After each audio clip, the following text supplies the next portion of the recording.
Get away from my table. I'm just refilling your water, ma'am. I didn't ask you to. Don't touch anything near me. Bryant Ashford stepped back.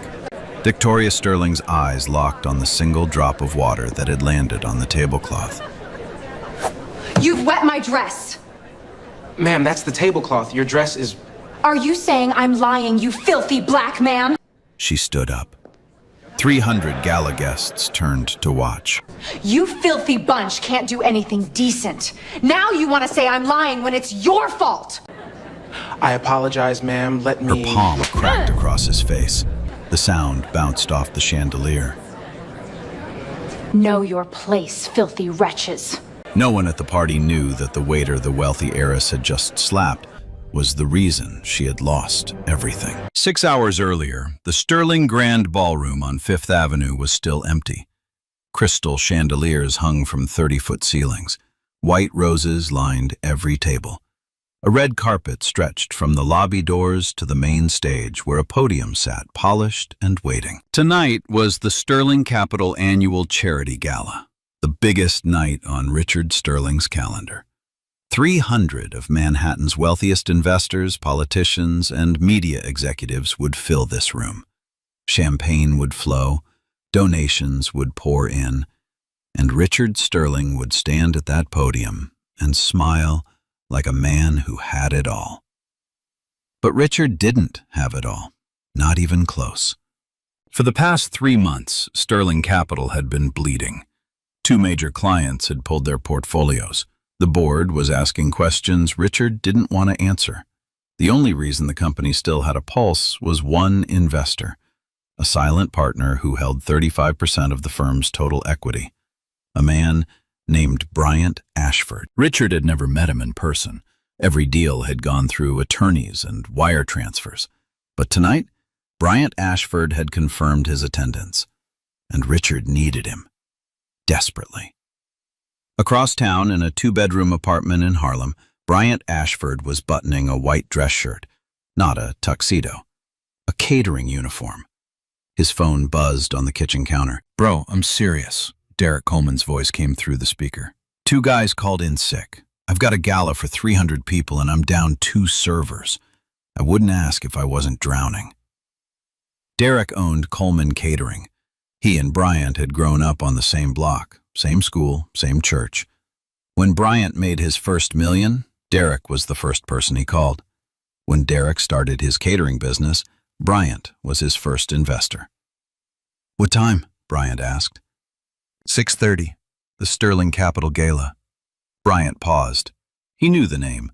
He owned 35% of that company. He'd planned to attend tonight as a guest. Black tie, VIP table, the works. His assistant had already confirmed the RSVP, but Derek needed him. Bryant looked at the tuxedo hanging on the closet door. Then he looked at the catering uniform on the bed. "I'll be there at 6, he said. "You're saving my life, man." "That's what brothers do." Bryant hung up.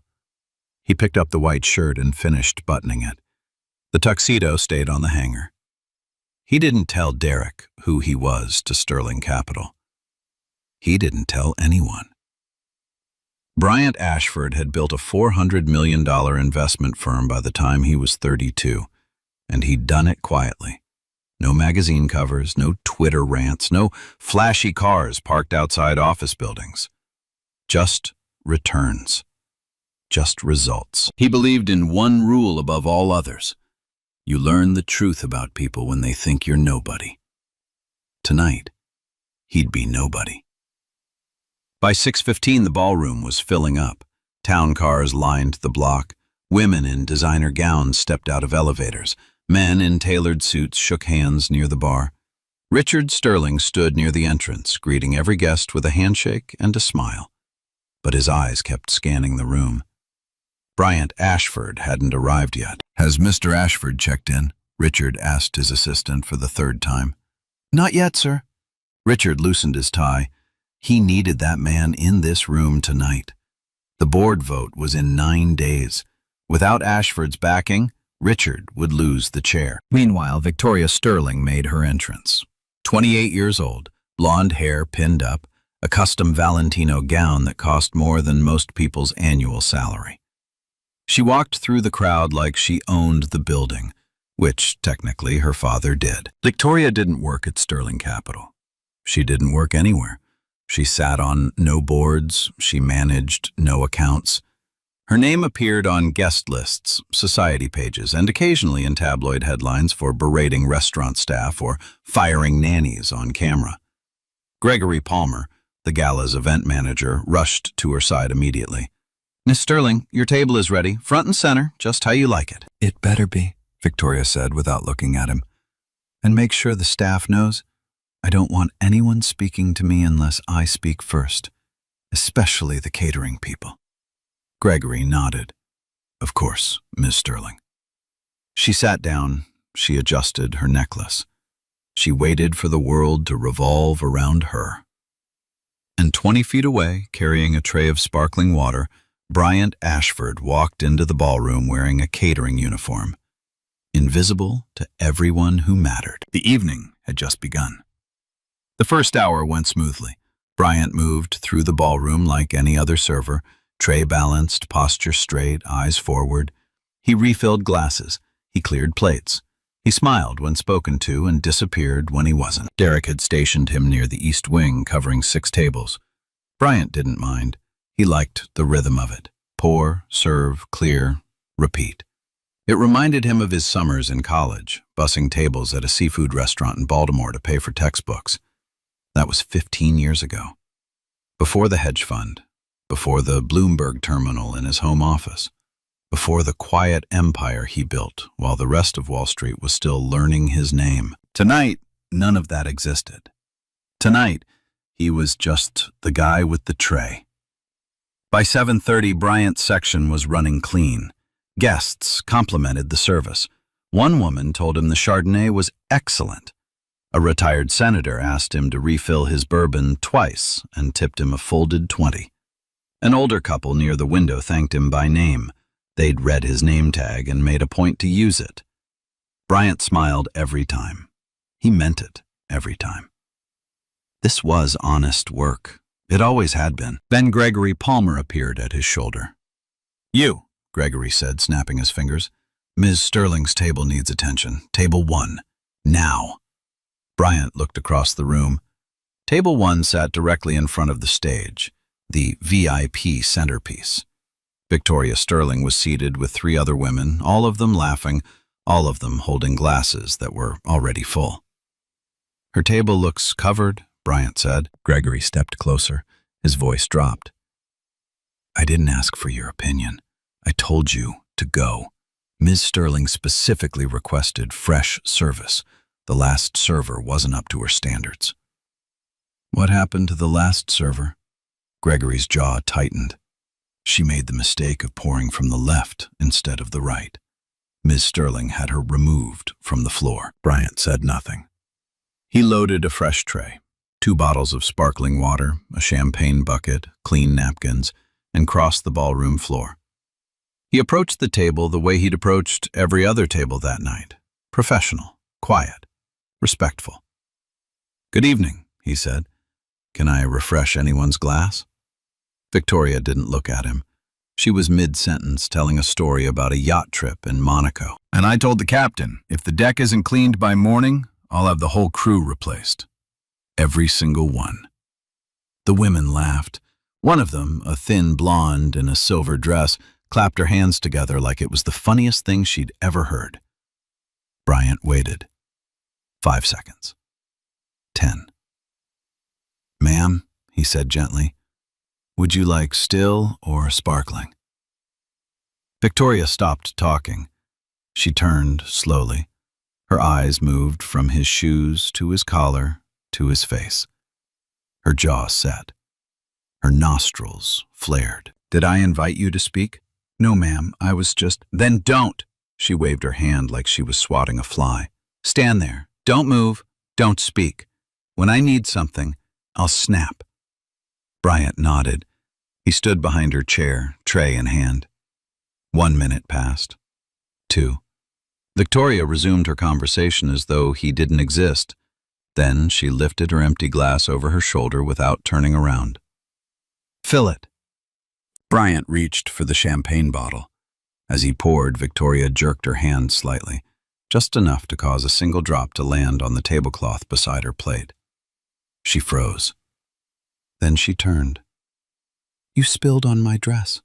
"Ma'am, that landed on the tablecloth. Your dress is—" "Are you calling me a liar?" The table went quiet. Catherine Blake, the blonde in silver, lowered her eyes. The other two women suddenly became very interested in their napkins. Victoria pushed her chair back and stood. She looked at the other guests nearby, making sure she had an audience. "This is what happens," she said, loud enough for 3 tables to hear, "when they let anyone work these events. You can't even pour a glass without making a mess." A man at the next table glanced over. He looked uncomfortable but said nothing. His wife stared at her phone. "I apologize, ma'am," Bryant said. "Let me get you a fresh—" "I don't want fresh anything from you." Victoria stepped closer. Her perfume hit him before her words did.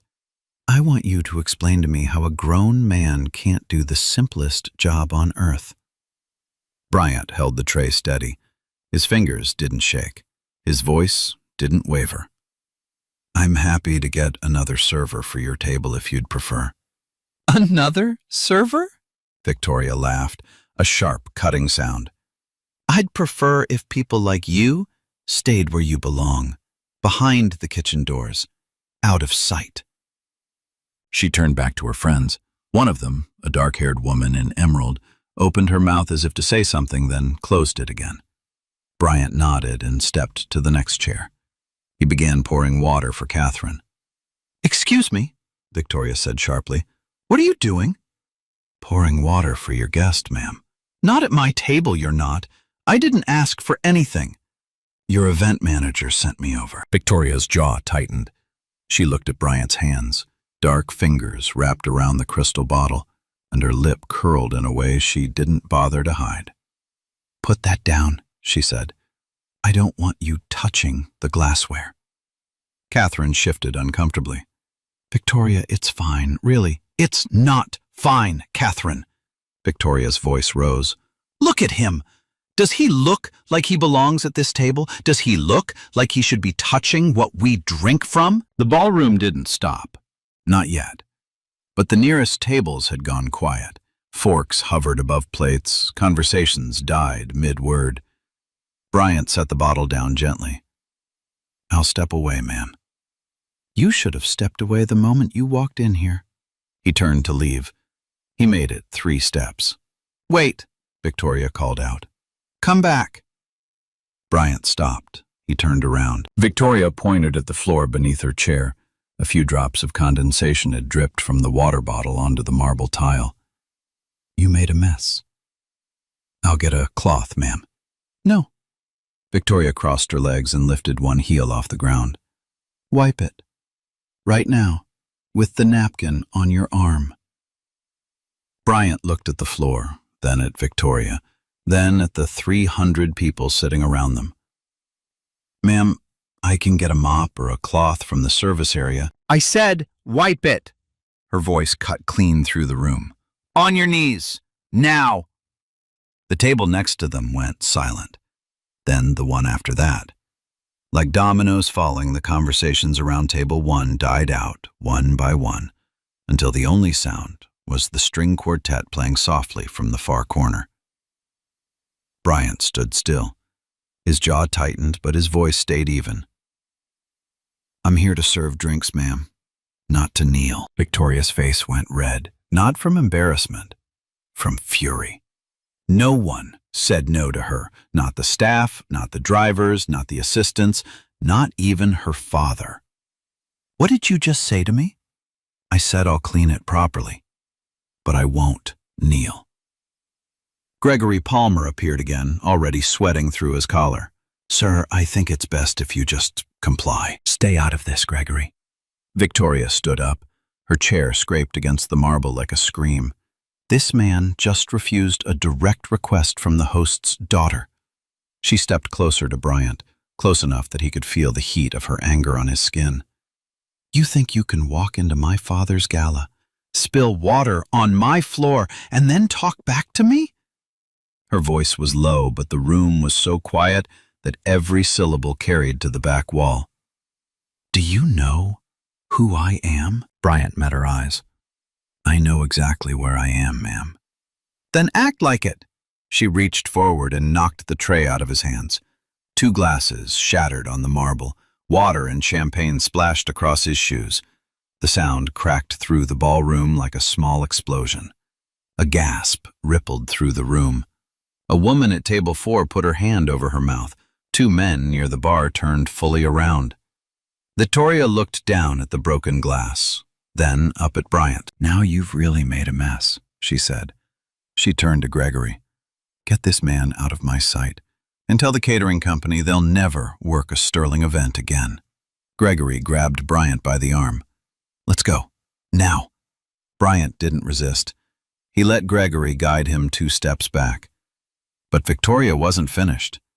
She stepped forward, grabbed a full glass of red wine from Catherine's place setting, and threw it directly into Bryant's face. The crimson liquid ran down his forehead, over his cheeks, and soaked into the white collar of this shirt. It dripped from his chin onto the marble. He blinked. He didn't flinch. That's what you get, Victoria said, loud enough for the entire ballroom to hear. For forgetting your place. One woman at a nearby table covered her mouth and turned away. A man in a gray suit looked down at his own hands. A photographer near the stage lowered his camera, unsure whether to shoot or to pretend he hadn't seen it. No one stood up. No one said a word. Bryant wiped the wine from his eyes with the back of his hand. The red stain spread across his sleeve like a wound that wouldn't stop bleeding. He looked at Victoria. She was smiling. The kind of smile that only comes from someone who's never been told no. He looked at the room. 300 people in designer clothes eating $500 plates. Not one of them moved. Derek appeared at the edge of the crowd, his face tight with anger and helplessness. His fists were clenched at his sides. He wanted to rush forward, to say something, to do anything. But Bryant caught his eye and shook his head once. Not yet. Bryant straightened his wine-soaked shirt. He picked up the bent tray, and without saying a single word, he walked toward the service corridor. His shoes left red footprints on the white marble. Victoria sat back down, smoothing her gown like nothing had happened. Someone get me a fresh glass, she said, preferably from someone who knows how to behave. The laughter that followed was thin and nervous, but it was enough for Victoria. For now, she had won. She just didn't know what it was going to cost her.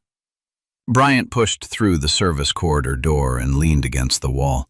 The hallway was narrow, lit by fluorescent tubes that buzzed overhead. The music from the ballroom was muffled now, just a low hum behind 2 inches of drywall. He looked down at his shirt. The wine stain had spread from his collar to his chest. It looked like someone had tried to paint him red. He wiped his face again with the dry section of his sleeve. His cheek still burned where her hand had landed. He could feel the shape of her fingers pressed into his skin like a brand. Derek came through the door 30 seconds later, his face tight, his eyes hot. Tell me you're pressing charges. Bryant didn't answer. He walked to the service sink and ran cold water over his hands. The water turned pink as it circled the drain. Bryant, Derek grabbed his shoulder. She hit you. In front of 300 people, on camera. You know at least 10 phones were recording. I know. Then let's go, right now. We call the police, we file assault charges, and we shut this whole thing. Not yet. Derek stared at him. What do you mean, not yet? She threw wine in your face. She called you. You heard what she called you. Bryant turned off the faucet. He dried his hands on a clean towel and looked at Derek for the first time since walking off the floor.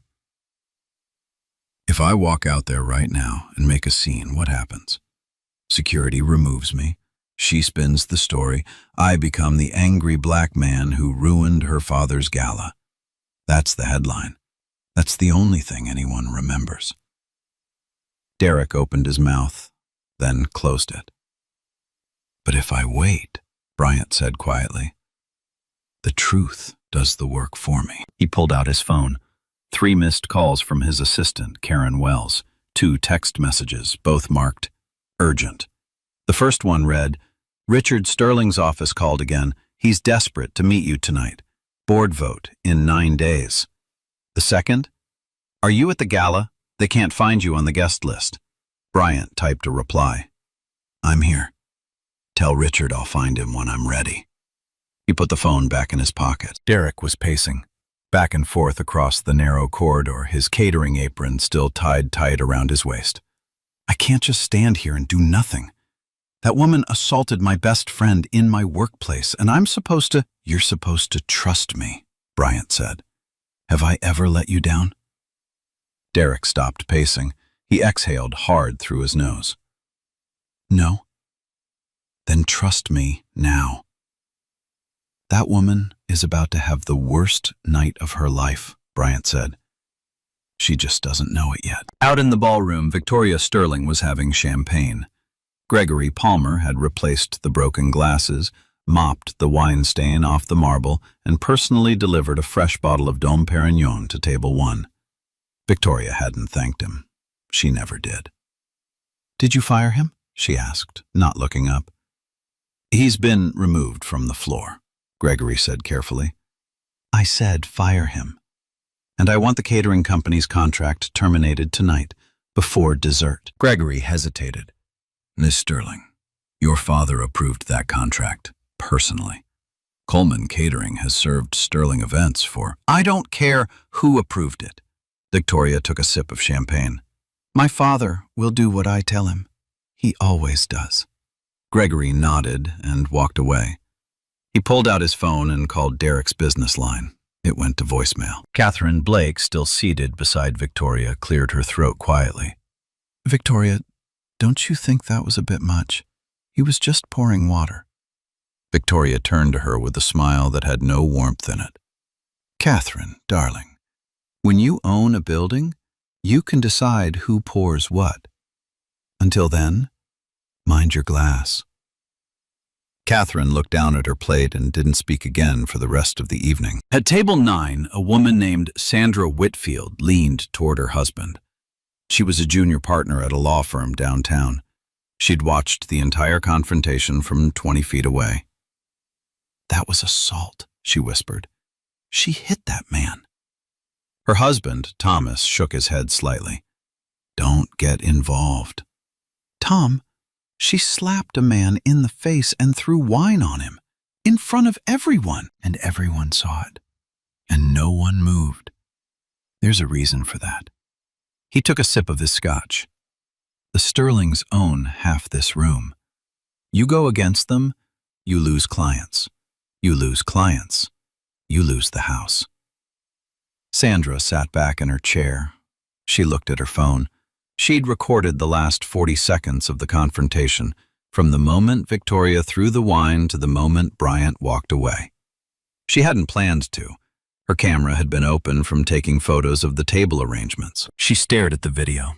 Bryant's face dripping red, Victoria's smile. The silence of 300 people who chose comfort over conscience. She saved the video. She didn't post it. Not yet. At the podium, Richard Sterling was preparing for his keynote speech. His assistant, a young man named Philip, approached him with a clipboard. Sir, we have a problem. What kind of problem? There was an incident at table 1. Your daughter had an altercation with one of the catering staff. Richard's face went pale. What kind of altercation? She struck him, sir, and threw wine in his face. Multiple guests witnessed it. Some may have recorded it. Richard closed his eyes. He pressed his thumb and forefinger against the bridge of his nose. He could feel his blood pressure climbing, the familiar tightness in his chest that came every time Victoria's name appeared next to the word incident. Where is she now? At her table, drinking champagne. And the staff member in the service corridor? His name is Bryant. He works for Coleman Catering. Richard opened his eyes. Something in the name caught him, but he couldn't place it. Not yet. The name floated at the edge of his memory like a word on the tip of his tongue. Handle it quietly, Richard said. Apologize to the man. Offer him compensation, whatever it takes. I can't have this blowing up tonight, not with the board vote in 9 days. If the press picks this up before I secure Ashford's backing, we're finished. Philip nodded and disappeared into the crowd. Back in the service corridor, Bryant was sitting on an overturned crate. Derek stood beside him, arms crossed, jaw tight. You're really not going to do anything? I'm going to do everything, Bryant said. Just not the way you think. He checked his watch. 8:45. Richard's keynote was scheduled for 9. The moment Richard took that stage, every eye would be on him, every camera, every microphone. That was when Bryant would walk back into the ballroom, not as a waiter. The door from the main hall opened. Philip stepped through, adjusting his glasses. Excuse me, are you the gentleman from the incident at table 1? Bryant looked up. I am. Philip straightened his tie. On behalf of Sterling Capital and the Sterling family, I'd like to offer our sincerest apologies for the behavior of Ms. Sterling. We understand the situation was inappropriate, and we'd like to offer you financial compensation for... How much? Philip blinked. I'm sorry? How much is a slap in the face worth to the Sterling family? Philip opened his mouth, closed it, then pulled out a checkbook. We were thinking $5,000 for your trouble, and of course, a formal, written apology. 5,000. Bryant repeated the number like he was tasting something rotten. Your boss's daughter assaults a man in front of 300 witnesses, and the price tag is $5,000. We could go to 10, Philip said quickly, and a year of complimentary service at any Sterling property. Bryant stood up. He was taller than Philip by 4 inches. He looked down at him, not with anger, but with something heavier. Pity. Tell Richard Sterling that the apology he needs to worry about isn't the one he owes me. It's the one he's going to owe his shareholders. Philip's face went white. I'm sorry. What? He'll understand. Soon. Bryant looked at Derek. How's my shirt? Derek stared at him. It's covered in wine. Good. Bryant rolled up his sleeves. The red stain ran from his collar to his forearms. I want them to see it. Derek's eyes widened. You're going back out there? I'm going back out there. Bryant buttoned his cuffs at the elbow. He straightened his back. He looked at the door that led back to the ballroom. On the other side of that door, 300 people were eating dessert. Victoria Sterling was laughing. Richard Sterling was about to take the stage, and none of them had any idea who was about to walk back through that door. Bryant pushed it open. Richard Sterling took the stage at exactly 9 o'clock. The spotlight hit him, and 300 guests turned to face the podium. He launched into his keynote about Sterling Capital's vision for the next decade. He was 3 minutes in when the ballroom doors opened. Bryant Ashford walked through them, still wearing the catering uniform, still wearing the wine. The red stain had dried into his shirt like war paint. His sleeves were rolled to his elbows. His eyes were locked on the stage. Conversations didn't stop. They collapsed. Heads turned. Forks dropped. Phones came up. Victoria saw him first, her face twisted with disgust. Security, she called out. I thought I told you to remove him. 2 guards moved toward Bryant. They were 10 feet away when Richard Sterling looked up from the podium and froze. The color drained from his face like someone had pulled a plug. His hands, still gripping the lectern, began to tremble. Mr. Ashford, Richard whispered into the microphone. The name carried through every speaker in the ballroom. The security guard stopped. Victoria laughed. Daddy, that's the waiter, the one I told you about. Why are you... Victoria, Richard's voice cracked like a man stepping on thin ice. Stop talking. She blinked. Her father had never spoken to her like that, not once in 28 years. Richard stepped down from the stage. He didn't walk. He rushed. Past the tables, past the gaping faces of investors and senators who had never seen Richard Sterling move with anything other than practiced calm. He stopped in front of Bryant and extended his hand. "Mr. Ashford, I cannot begin to tell you how—" "You can start," Bryant said, not taking the hand, "by telling me why your daughter thinks it's acceptable to assault the people who serve her food." The microphone on the podium was still live. The speakers carried his voice to every corner. Victoria stood up, confusion replacing arrogance. "Daddy, what's going on? Who is this man?" Richard turned to his daughter. His voice was barely above a whisper, but in that silence, it thundered. "This man is Bryant Ashford. He is the founder of Ashford Equity Partners. He holds 35% of our total equity. He is our largest investor.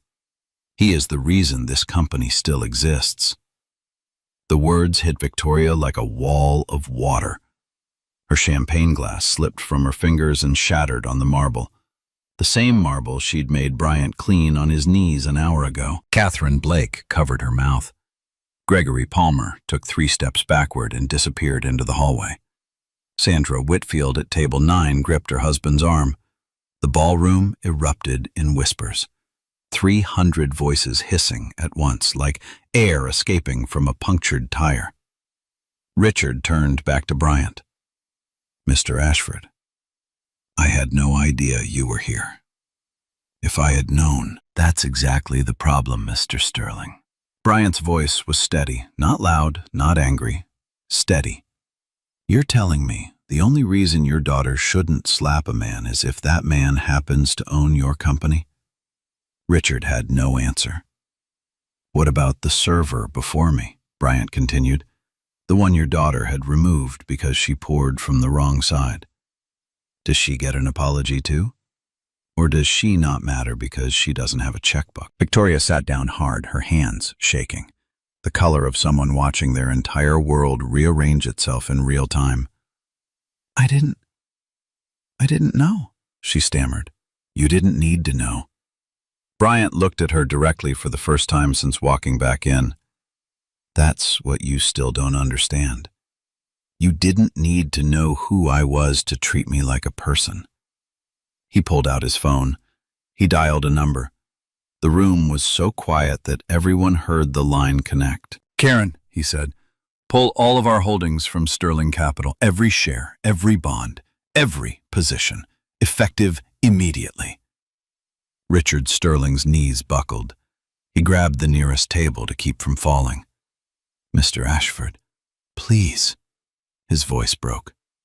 "My daughter made a terrible mistake, but the company, the employees, they had nothing to do with—" "Your employees watched," Bryant said. "Your security watched. Your event manager watched. 300 people in this room watched your daughter slap a man and throw wine in his face. And not one of them said a word." He looked around the room. Every pair of eyes dropped. "That's not a company I invest in," Bryant said.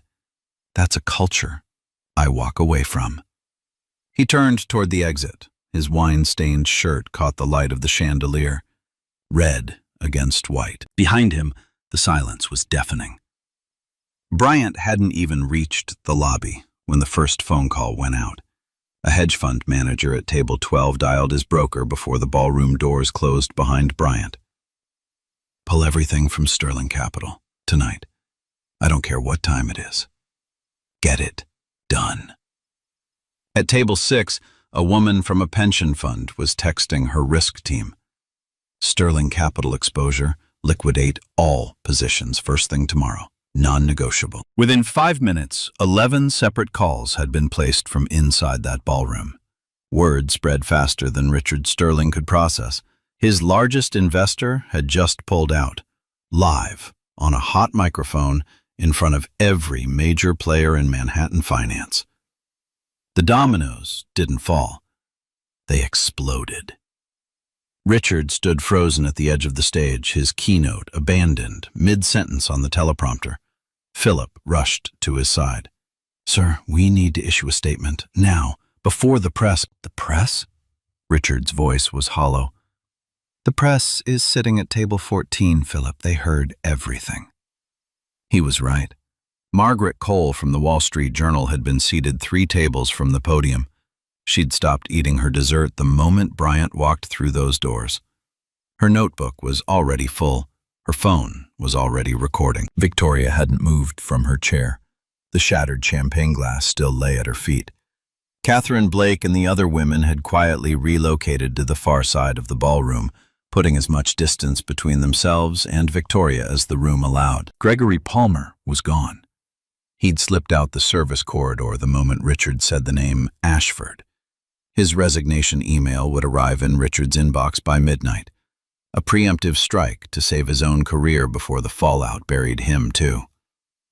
Victoria's phone buzzed, then buzzed again, then didn't stop. She looked at the screen. Social media was already moving.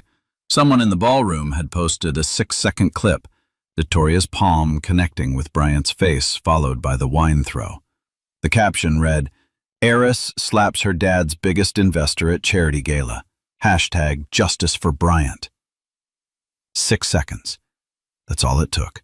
Within 20 minutes, the clip had been shared 4,000 times. Within an hour, it crossed 100,000. By midnight, it would hit 15 million views across 3 platforms. The comments section was a wildfire. "She really slapped the man who keeps the lights on at Daddy's company.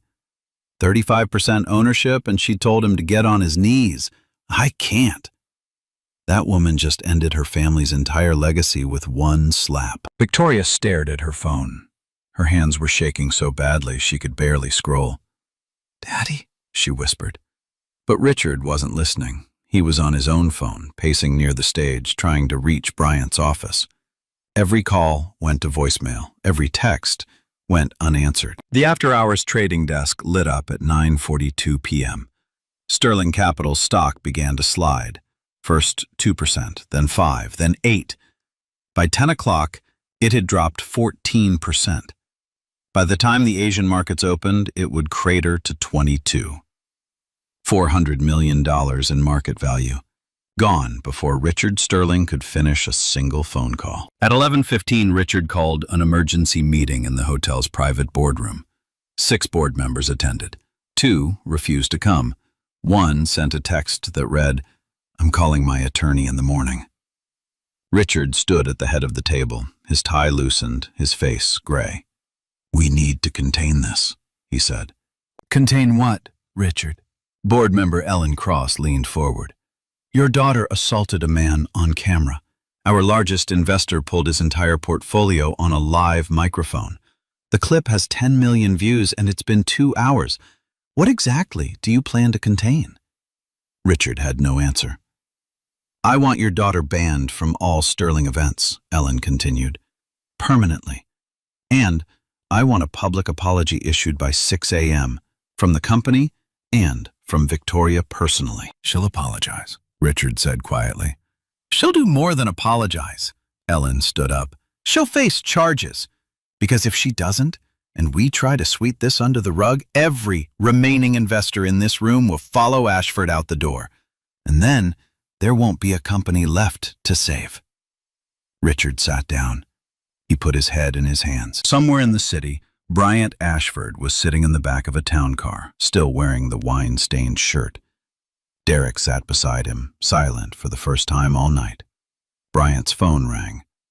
Karen Wells. "It's done," she said. "Every position liquidated.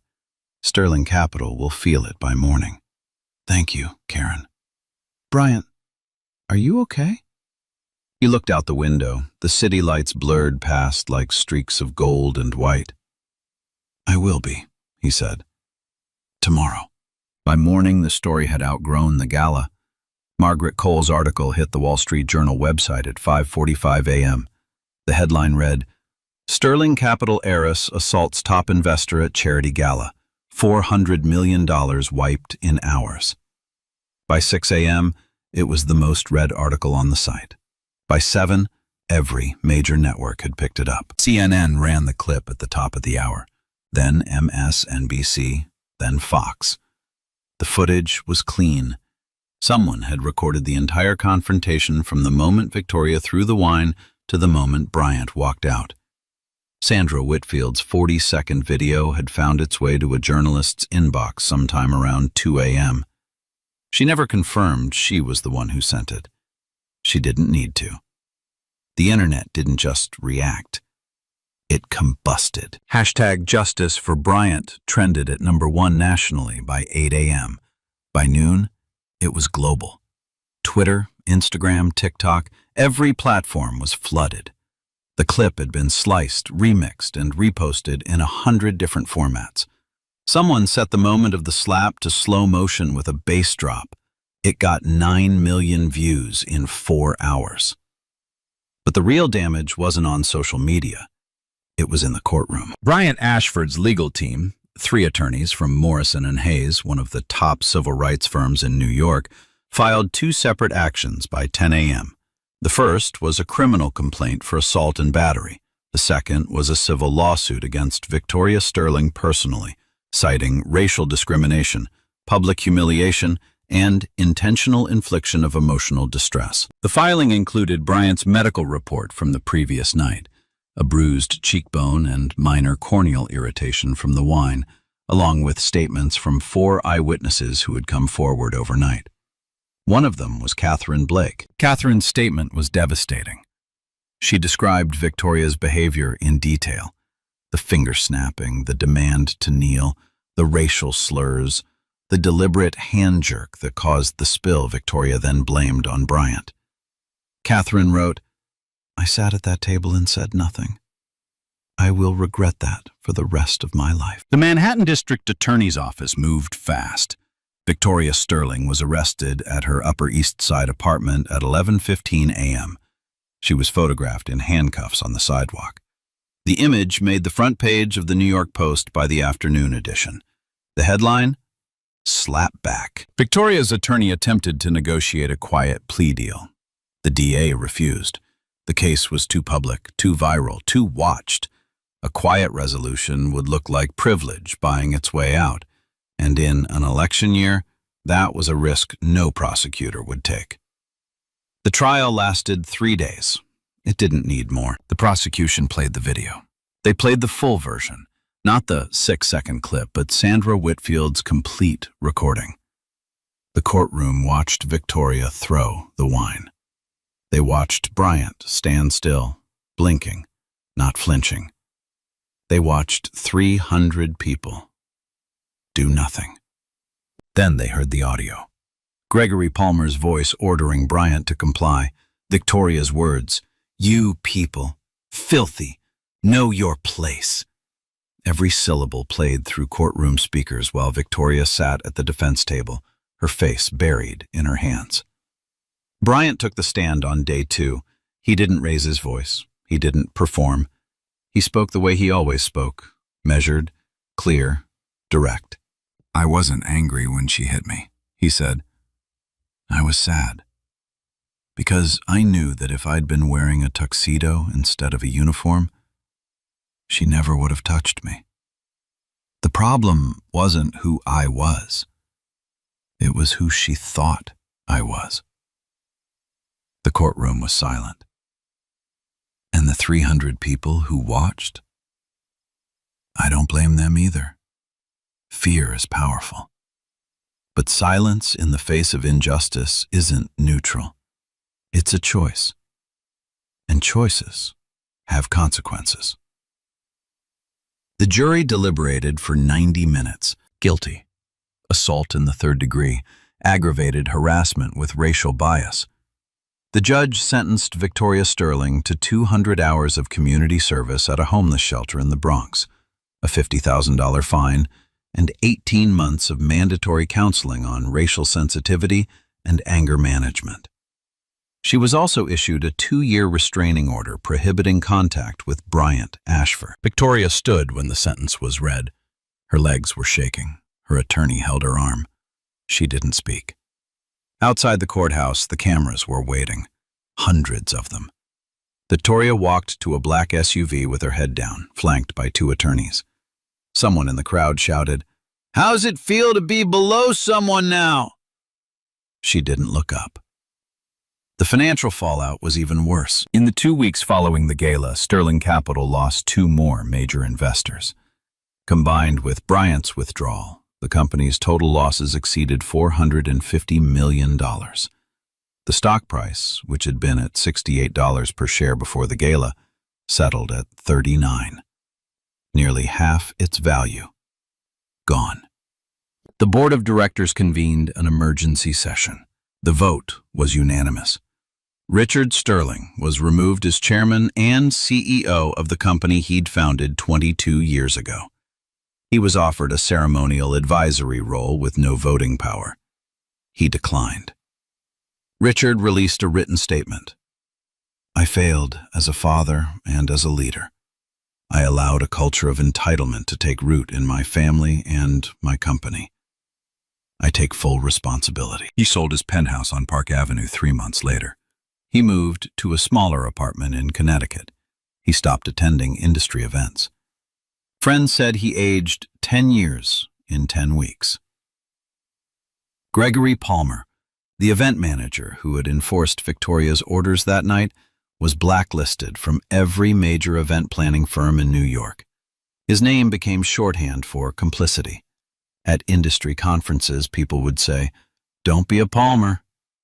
He understood what it meant. But the story didn't end with punishment. Bryant Ashford held a press conference 1 week after the verdict. He stood at a podium, this time as himself in a tailored navy suit, no wine stains, and announced the expansion of his foundation, Hands of Hope. I started this foundation 5 years ago with one goal, he said, to make sure that where you come from doesn't determine where you end up. He announced 3 new workforce development centers, one in Harlem, one in the South Bronx, one in East Baltimore. Each center would offer free job training, mentorship, and college prep for young black men and women aged 16 to 25. Total investment? $12 million.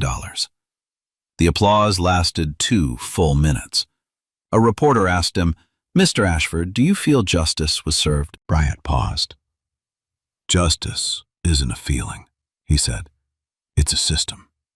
And systems only work when people are willing to stand up inside them, not just watch from the sidelines." 6 months later, the Hands of Hope Workforce Center in Harlem opened its doors for the first time. Bryant Ashford stood in the lobby, watching the first class of 42 students walk through the entrance. They were 17, 18, 19 years old. Some came from shelters, some came from foster care. Some came from families where no one had ever held a job that came with a desk. They all had one thing in common. Someone had told them, at some point in their lives, that they didn't belong. Bryant knew what that felt like. Derek Coleman was there too, standing near the back wall with his arms crossed and a grin he couldn't suppress. His catering company had survived the Sterling fallout. In fact, it had grown. After the story went viral, 3 major event firms in Manhattan reached out to offer Derek exclusive contracts. One of them told him, "We saw how your friends stood up for what's right. We want to work with people like that." Derek never told them that Bryant was his investor. He didn't need to. The work spoke for itself. The center itself was simple but solid. Clean walls, new computers, a wood shop in the back, a kitchen for culinary training, a quiet room with bookshelves and soft chairs where students could study without the noise of the world pressing in. Bryant had designed it with one principle in mind: dignity first. Every detail, from the name tags on the lockers to the fresh flowers in the common room, was meant to tell each student the same thing. You matter here. On the second day, a young man named Elijah walked up to Bryant during a break. He was 19, tall, quiet. He had the look of someone who'd learned to make himself small in rooms full of loud people. "Mr. Ashford," he said, "can I ask you something? Anything. That night at the gala, when she hit you, weren't you angry?" Bryant looked at him. He saw himself, 15 years younger, standing in a seafood restaurant in Baltimore, wearing a stained apron, wondering if the world would ever see him as more than the uniform. "I was," Bryant said. "I I was furious. But anger without direction is just noise. It burns you up and leaves nothing behind. I didn't want to burn. I wanted to build. He put his hand on Elijah's shoulder. That's why you're here. Not because someone felt sorry for you, because someone believes in what you can become. Elijah nodded. He didn't say anything else. But he came back every single day after that. 6 months later, he was the first graduate of the program. He got a job as a junior technician at a data center in Brooklyn. Starting salary, $48,000 a year. He sent Bryant a text on his first day. "Thank you for building the room I didn't know I needed." Bryant read it in his office. He set the phone down on his desk and looked out the window at the Harlem skyline, cranes and scaffolding rising between brownstones. The neighborhood was changing.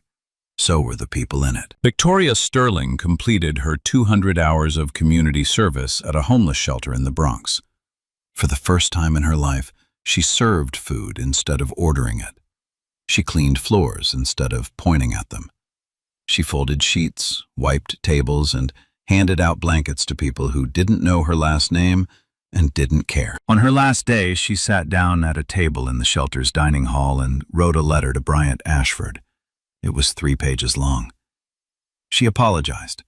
Not the way she'd apologized at the gala, with shaking hands and panic in her voice. This time, she meant it. Bryant received the letter. He read every word. He didn't respond. Some wounds don't close with a letter, but some letters are worth writing anyway. Richard Sterling rebuilt quietly. He started a small advisory firm in Connecticut, working with mid-cap companies that couldn't afford the big banks. He never returned to Manhattan. He never attended another gala. When a reporter asked him what he'd learned, he said, "I spent 20 years building a company. My daughter destroyed it in 20 seconds. And the worst part is, I'm the one who taught her that the world owed her something." So let me ask you this. What would you have done if you were in that ballroom? Would you have stood up, or would you have looked away? Drop your answer in the comments. I want to hear it. And if this story moved you, if it made you think even for a second, hit that subscribe button. Share this with someone who needs to hear it. Because stories like this don't just entertain. They remind us who we want to be. The story is over, but one thing keeps sticking with me. We usually think respect is something people earn. You work hard, you climb, you prove yourself, and then you deserve to be treated like a human. Until then, you are just waiting for your turn. But the story showed me how backwards that is. We build a world where the uniform decides how you get treated. Not the person, the uniform. A seal walks in. Yes, sir. Right away, sir. A catering chef walks in. Invisible. Same person, same brain, same heart. Different fabric, different treatment. That's the part I can't get past. We don't actually see people. We see office, job titles, price tags, and based on a 3-second scan, we decide how much respect somebody gets. Not some of us, all of us. Here's a question nobody wants to answer. If your respect for somebody depends on what they're wearing, was ever respect? Or was it just calculation? Because real respect doesn't have a dress code. It's what you give someone before you know what they can do for you, not after. So this week, notice the uniform, the cashier, the cleaner, the server. Ask yourself, am I treating this person like a person or like the shirt they are wearing? If you had been in that gala, would you have spoken up? I would recommend, hit like, subscribe. See you next time.